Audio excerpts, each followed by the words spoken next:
Oi, pessoal. Nós vamos começar então agora uma outra etapa, né? Como conversamos lá no Meet.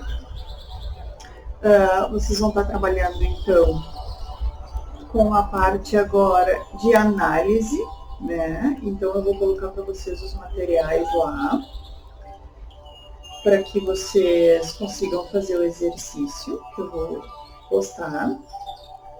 Esse exercício vocês vão ter algumas semanas para fazer, tá? Então, assim, a gente vai marcar um Meet para a próxima semana para a gente tirar dúvidas.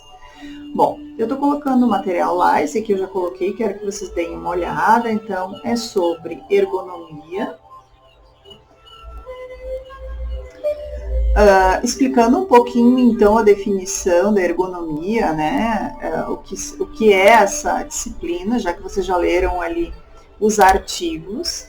Então, aqui é falando um pouquinho, né, sobre os domínios da ergonomia, enfim, eu espero que vocês tenham dado uma olhada.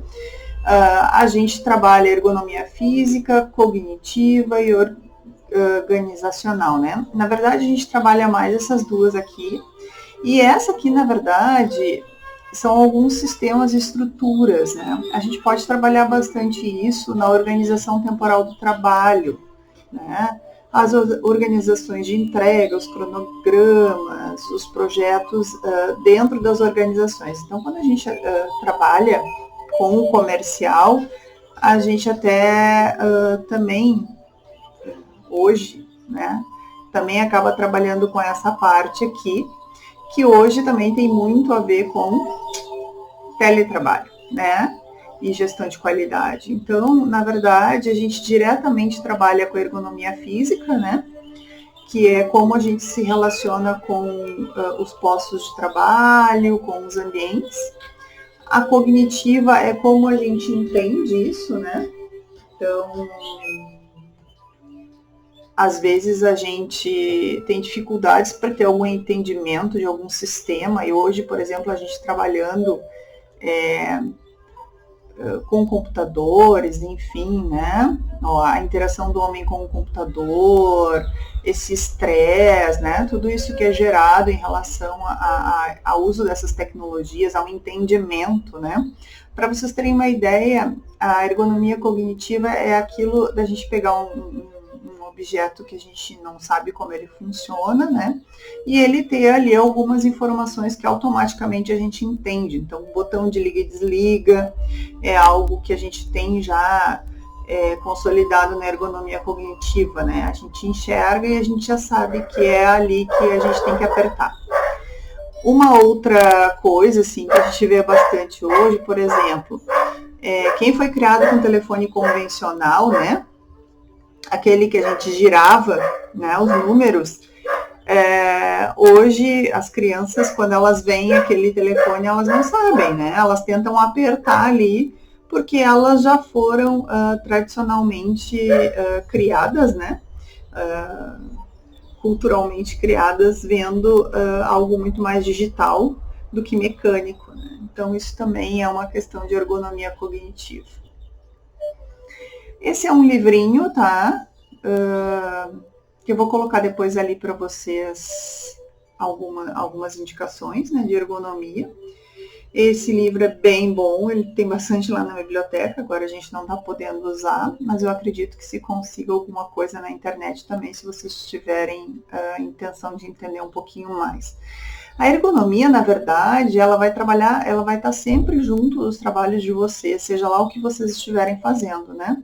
Porque ela é a relação do usuário com tudo. As cadeiras, as mesas, os computadores, os ambientes, o conforto ambiental. Então, a ergonomia, ela trabalha com tudo que vocês têm ao redor de vocês. Então, é bem interessante, tá? Aqui é um esquema, né, do diagrama do homem, a máquina e o ambiente. É bem importante para nós, né? Para vocês entenderem bem com o que a gente está trabalhando em ergonomia. Então, a gente tem um ambiente geral, onde a gente vai analisar iluminação, ventilação, temperatura e qualidade do ar, ruído, umidade, limpeza, né, a questão da chuva, do vento e outras coisas que atuem em cima deste ambiente, né? Então, a gente faz uma análise ergonômica desses elementos para ver se eles estão adaptados, né? Se o ambiente está adaptado a eles e se a gente consegue ter um conforto ambiental em relação a eles. Existe um ambiente imediato, que é o dispositivo operacional de controle, que é o cognitivo, os dispositivos de informações, né? O arranjo, espaço do físico-espacial, isso é muito importante, né? O mobiliário, os equipamentos, enfim, isso é muito importante, é aquilo que a gente está entendendo. Por exemplo, eu olho uma cadeira, eu entendo que ela é para sentar, né? A mesa, eu entendo, por exemplo, se ela tem um compartimento onde está hoje o teclado, eu entendo que eu tenho que puxar, né? Então, essas informações, esses arranjos são bem importantes, tá? E a gente também pode analisar isso para ver se eles estão confortáveis, né, em relação ao usuário. Bom, aqui a gente tem as características do homem, né? E que, na verdade, tudo isso aqui atua. O sexo, o biotipo, a idade, a instrução, o treinamento, a experiência, a motivação, a realização, tudo que diz respeito a essa pessoa que vai ser o usuário. Então, assim, gente, a gente tem maior problema com isso, né, no curso. Quando a gente trabalha público-alvo, a gente tem que definir isso aqui, tá, pessoal? A gente não faz projeto para todas as faixas etárias. A gente não faz projeto para um tipo de instrução, para todos os tipos de instrução. A gente trabalha com um tipo específico, porque o entendimento das informações, eles são diferentes para quem sabe ler, para quem não sabe ler, para quem já tem um conhecimento cultural maior e para quem não tem. Então, quando a gente está trabalhando com um público-alvo, eu peço encarecidamente que vocês lembrem dessa prancha. E lembrem que a gente tem que definir quais são as características daquele usuário principal, que é para quem a gente vai projetar. Não tem como projetar, fazer um projeto em que a gente viabilize do 0 aos 90 anos. Ergonomicamente, isto é impossível. Já se tem muitas tentativas, se sabe que tem muitos estudos, mas hoje, para a nossa realidade, não é possível. Então, sempre que vocês forem fazer um projeto, por favor, definam o público-alvo de vocês, tá? Então, dependendo de quem for o usuário, a gente tem os receptores sensoriais, o sistema nervoso central e aquilo que vai acontecer depois que chega lá. Então, primeiro a mensagem é recebida, ela é processada e ela vira, então, uma ação, que são os mecanismos de ação muscular, tá? Então, a gente tem aqui essas informações que geram um ciclo de ações. É a mesma coisa que a gente pegar uma pessoa de muita idade e querer que ela pegue um telefone celular e que ela mexa no telefone celular com desenvoltura. Ela não tem as informações para entender aquilo. Ela tem outros dispositivos dentro da mente dela que são diferentes daquele que está na mão dela. Então, ela vai ter dificuldade. Ou a gente pegar e entregar algo para que uma pessoa que nunca montou nada na vida monte um armário, uma mesa, e ele não faz a menor ideia do que seja uma chave de fenda, um parafuso, ou quais sejam as cabeças dos parafusos que existem. Então, ele não vai ter esse entendimento, ele vai precisar olhar no manual, ele vai precisar entender quais são, ele vai precisar estudar aquilo para conseguir fazer. Então, a gente tem que entender que as informações, elas geram um ciclo que automaticamente geram ações proporcionadas ao entendimento dessas informações. Aqui seria a máquina, mas é tudo aquilo que o homem interage, né? Tudo. Então, a gente tem o dispositivo de informação, a gente tem dispositivo de controle e a gente tem mecanismos internos, né? Então, isso aqui tudo gera uma interação do homem com esses elementos, tá? Bom, o design, ele tem exatamente essa função, né? a gente tem a função de concepção, de inovação, de desenvolvimento tecnológico, né? A elaboração de objetos, de ambientes, né? Integrando, harmonizando todos esses fatores, tá? E a gente precisa ter sempre metodologia projetual. Isso é muito importante, tá, gente? E 3 conceitos essenciais para a configuração de qualquer coisa que vocês forem fazer: função, estrutura e forma. Então, lembrem-se disso sempre que vocês forem projetar, né? Vou ver esse aqui daí. Ó, função, estrutura e forma. Isso é muito, muito, muito importante, certo? Primeiro a gente define qual é a função que aquele objeto, aquele equipamento, aquele mobiliário tem. Como é essa estrutura? De que forma nós vamos materializar isso? O que ele precisa ter, né? Então, se a gente for fazer uma cadeira, bom, ou um banco, vamos pensar num banco, que é mais simples. A função dele é que eu consiga sentar nele. Para eu sentar nele, ele tem uma determinada estrutura que vai suportar isso. E também eu vou pensar na forma. Então, se eu for trabalhar com uma forma ergonômica, por exemplo, eu não vou trabalhar com um banco quadrado, eu vou trabalhar com um banco redondo. Se eu for pensar em ergonomia, esse banco vai ter a forma das nádegas, para eu poder sentar e ser mais confortável. Se eu for pensar mais ainda, eu vou ter outras coisas que eu vou ir colocando nesse banco para que ele tenha uma forma mais ergonômica e que eu tenha uma amplitude de função e que eu consiga trabalhar com esse objeto de uma maneira mais positiva, né? Que eu tenha um aproveitamento mais positivo. Agora, se eu quero um banco para subir, aí indiferente. Ele não precisa ter uma forma arredondada, porque eu vou subir em cima dele, mas ele vai ter que ter uma estrutura mais forte para receber um peso bem maior, porque sentado a gente tem um peso, de pé a gente tem outro, né? Então a gente tem que entender isso, tá? Então aqui, né, para vocês entenderem, o objeto é todo e qualquer ambiente, produtos, sistemas de produtos e sistemas de informações que mantêm com o homem uma efetiva relação de utilização em nível intelectual, físico e sensorial. Então a gente está falando de tudo que está ao redor do homem, tudo que foi criado por ele, tudo o que nós produzimos materialmente, qualquer coisa, né?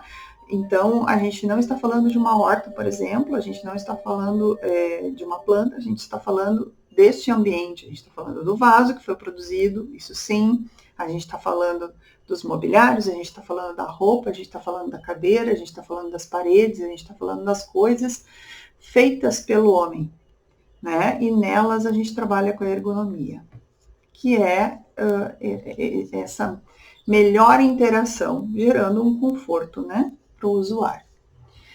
Um outro material que eu coloquei para vocês é o material de antropometria, tá? Bom, aqui a gente já tem, né, os homens e suas medidas. Então, a gente está falando aqui de tamanho e proporções do corpo humano, né? Então, a gente está trabalhando medidas físicas corporais de várias populações. No que se refere a isso, a gente hoje trabalha com tabelas que não são específicas brasileiras, tá? Então, a gente tem que ter alguns cuidados na antropometria. A gente trabalha com uma visão mais geral, mas existem alguns trabalhos já bem específicos, né, que estão fazendo esse rastreamento das medidas brasileiras. Porque dentro do Brasil a gente também tem diferentes tipos físicos. E isso gera medidas também diferentes, né? Então a gente, por exemplo, se fizer uma comparação entre a estatura da região sul e a estatura do Nordeste, a gente vai ver que tem muita diferença, né? São formas diferentes. Aqui é uma visão mais geral, né? Então a gente tem o endomorfo, o mesomorfo e o ectomorfo. Na verdade, o que acontece, né? Por que a gente precisa saber isso aqui? Porque hoje os projetos normalmente trabalham com o ectomorfo. Se trabalha com esse tipo físico aqui, que é onde tudo é calculado e planejado, né? Aí vocês vão dizer assim, mas aonde que isso acontece? roleta de ônibus. Banco de ônibus e roleta de ônibus, ela é projetada para este tipo físico, o ectomorfo. Quer ver um outro lugar também projetado para ectomorfo? Avião, né? Quando você é um endomorfo e quer viajar mais confortável, tem que pagar mais, né? Para aquelas cadeiras comfort. Então, assim, todos os projetos do mundo são trabalhados aqui no ectomorfo, certo? Justo ou não, é isso que acontece. Então, tudo é trabalhado, por quê? Porque se gasta menos material, porque se reduz, se aumenta o número de pessoas em relação ao espaço, né? Eu consigo colocar mais pessoas no avião, eu consigo colocar mais pessoas dentro do ônibus, isso gera lucro. Então, se trabalha, e óbvio que não é justo, com o ectomorfo para que essas estruturas atendam mais gente por metro quadrado. E isso agora para nós, né, é totalmente passível de crítica e de análise, né? Estamos vivendo num momento em que a gente precisa exatamente ao contrário, né? Precisaríamos de se trabalhar não só com endomorfo, mas se trabalhar com um dimensionamento muito maior, que é o que nós temos agora, né? Aqui são algumas distribuições de medidas antropométricas de homem e mulher, né? Em relação à quantidade e estatura, aqui embaixo, né? Para vocês terem uma noção de que existe sim uma variante, né, em relação a sexo, em relação a tamanho, né, em relação a proporções, né, em altura e estatura. A gente também tem os percentis, que são bem importantes, tá? Que estão nas tabelas antropométricas. E a gente trabalha, então, aqui com alguns intervalos que vocês vão ver, mas aqui a gente tem o homem percentil 99 e aqui a gente tem o homem percentil 1. Então, olha que diferença, né, de estatura. E, na verdade, tudo muda, né? Todas as estaturas mudam.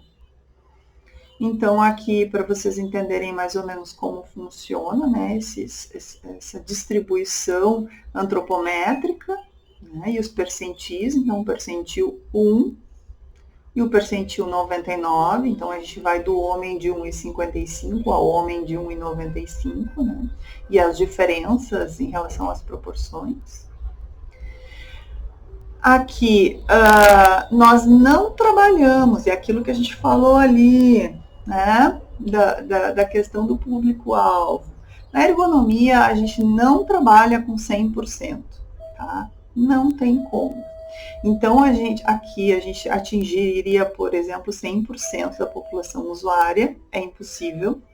Aqui a gente atingiria 90%, e aqui a gente atinge 80%, tá?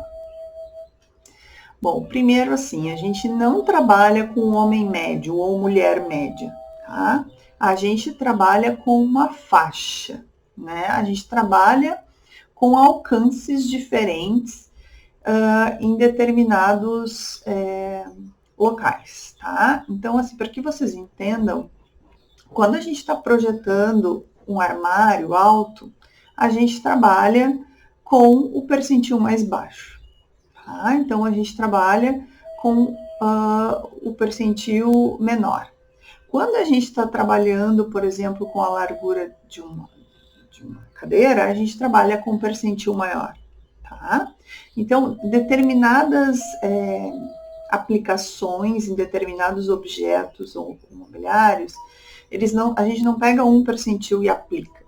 A gente trabalha com esses extremos, analisando como que a gente vai atingir mais ou menos pessoas, tá?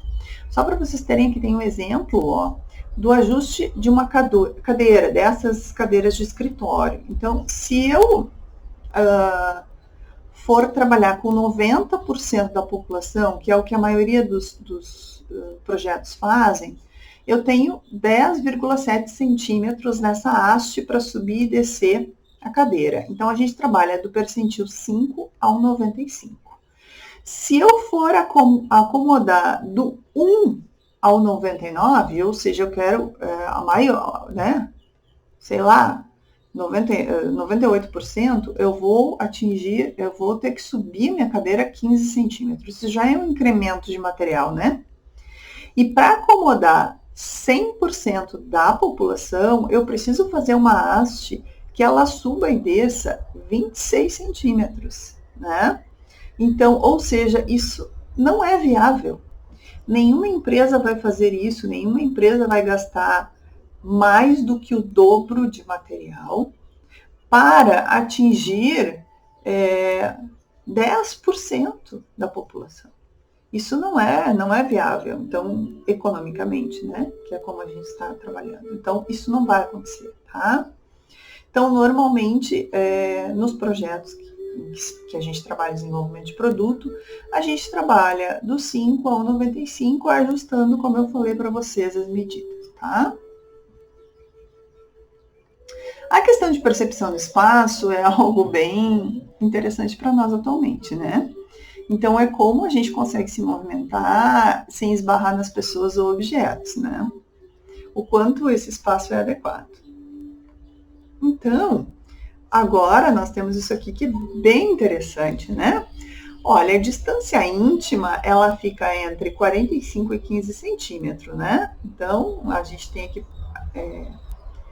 uma distância íntima, né, para pessoas que a gente conhece. Depois a gente tem uma distância pessoal, em que ela pode variar até 1,20 m. Então, a gente, se estivesse realmente trabalhando ergonomicamente, nós já estaríamos afastados das pessoas a 1,20 m, mesmo conhecendo-as.